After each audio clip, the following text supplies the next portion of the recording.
Biz elektrik maşını niyə almamalıyıq?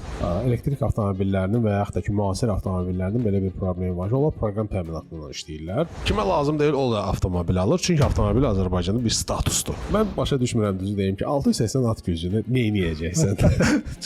Həqiqətən çox. Bu sürət çox təhlükəlidir. Bəli. İnsanlar bəzən 60 km/saata çox sadə baxırlar. Almaniyada bəzi şoselərdə sürət həddi yoxdur.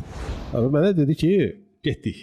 Yəni nə qədər bacarırsan, sürə bilərsən. Akseleratora dibinə kimi şeyləri bastım və 295-ə kimi həmin sürəti yüksəltdim. Müəyyən bir saniyədə bəlkə adrenalin verə bilər, amma ümumilikdə çox vahimə yaradır. Yüksək sürət doğrudan da təhlükəlidir. Axının sürəti azaldıqca sıxlıqların və tıxacların sayı azalır. Təyyarə nəqliyyat vasitələrinin içərisində ən təhlükəsiz olan sayılır. Avtomobil isə ən təhlükəlidir.